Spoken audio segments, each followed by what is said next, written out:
Have you ever had that feeling where you're kind of juggling different versions of yourself? There's the you at work, the you with your family, and then there's the you when you're totally alone. It can feel like this inner conflict, like you're always putting on a different mask for the situation. Well, let's get into this because it turns out there's probably a really good reason for that feeling. And that's really the big question, isn't it? Based on some fascinating insights from Ron W Rathbun, we're going to unpack this feeling of playing a part and see if we can get a little closer to the person who's underneath that performance.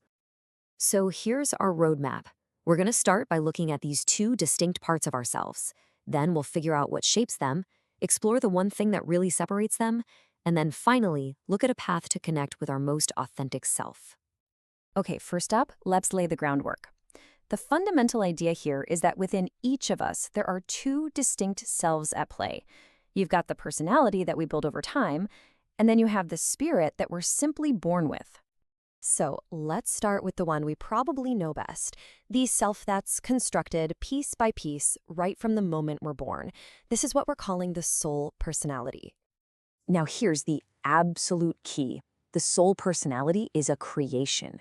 It's a construct, something we build in reaction to the world. Think about it. It's either formed by us trying to get approval from other people, or it's formed by our own drive to control our world to please ourselves.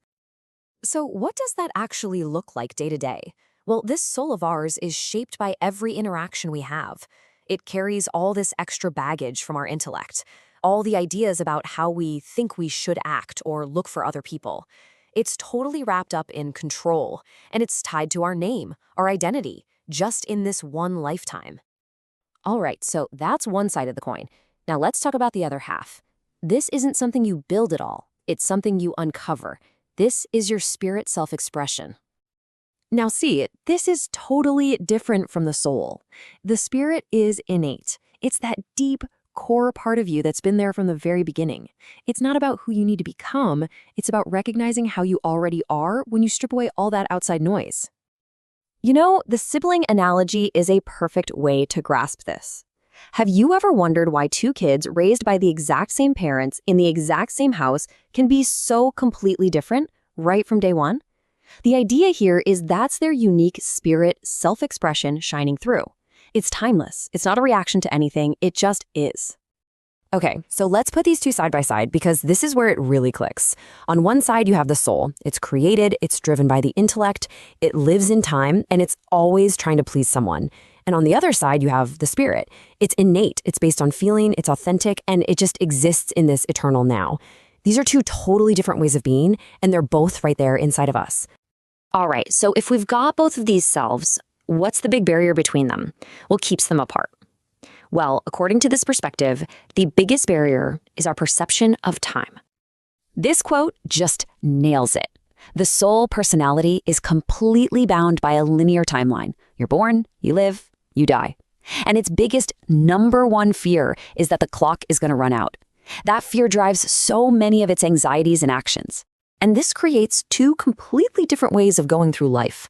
The soul mind is always living in time, which makes everything kind of fearful because the clock is always ticking, right? But the spirit mind lives in what's called live experience. Just think of it as being totally present, right here, right now, not trapped by the past or worried about the future. That state is eternal, which is exactly why it's not fearful.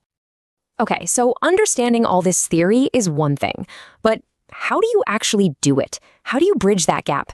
This next part is all about the journey from just knowing about your spirit to actually being in that state. And get this, the path forward isn't about adding anything new to yourself.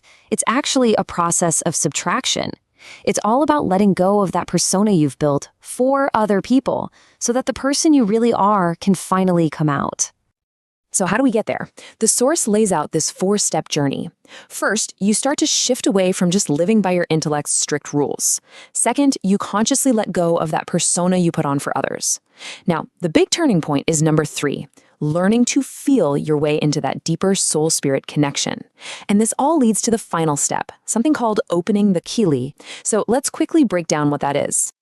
So the lesser Kelee, you can think of that as the part of your mind where the soul personality lives. It's the part that gets all worked up about time, control, and what other people think. And on the flip side, you've got the Greater Kelee. And this is the home of your spirit self-expression. It's your innate, timeless, and totally authentic core. So the whole point of this practice, the whole goal, is to learn how to move from one to the other. It's about opening out of that reactive, constructed soul mind and opening to the steady, authentic spirit mind that's already inside you. And what's the payoff? I mean, what happens when we actually start living more from our spirit? Well, the result is huge, and not just for us, but for everyone we interact with. I love this idea. When you operate from your spirit, you become non-affected by all the drama and pressure from the outside world. You just stop reacting to everything. And from that calm, clear place, you can't help but bring clarity to others and to messy situations. And at the end of the day, that's the whole thing, isn't it? This spiritual journey isn't some huge project to build a new, better you. It's just a gentle, ongoing process of remembering. It's about learning how to just be the person you've been all along. So let's just end with this one thought, a question to take with you. If you can quiet that chattering intellect for just a second and really listen to that deeper part of yourself, what is your spirit asking of you in your own live experience, right here and right now?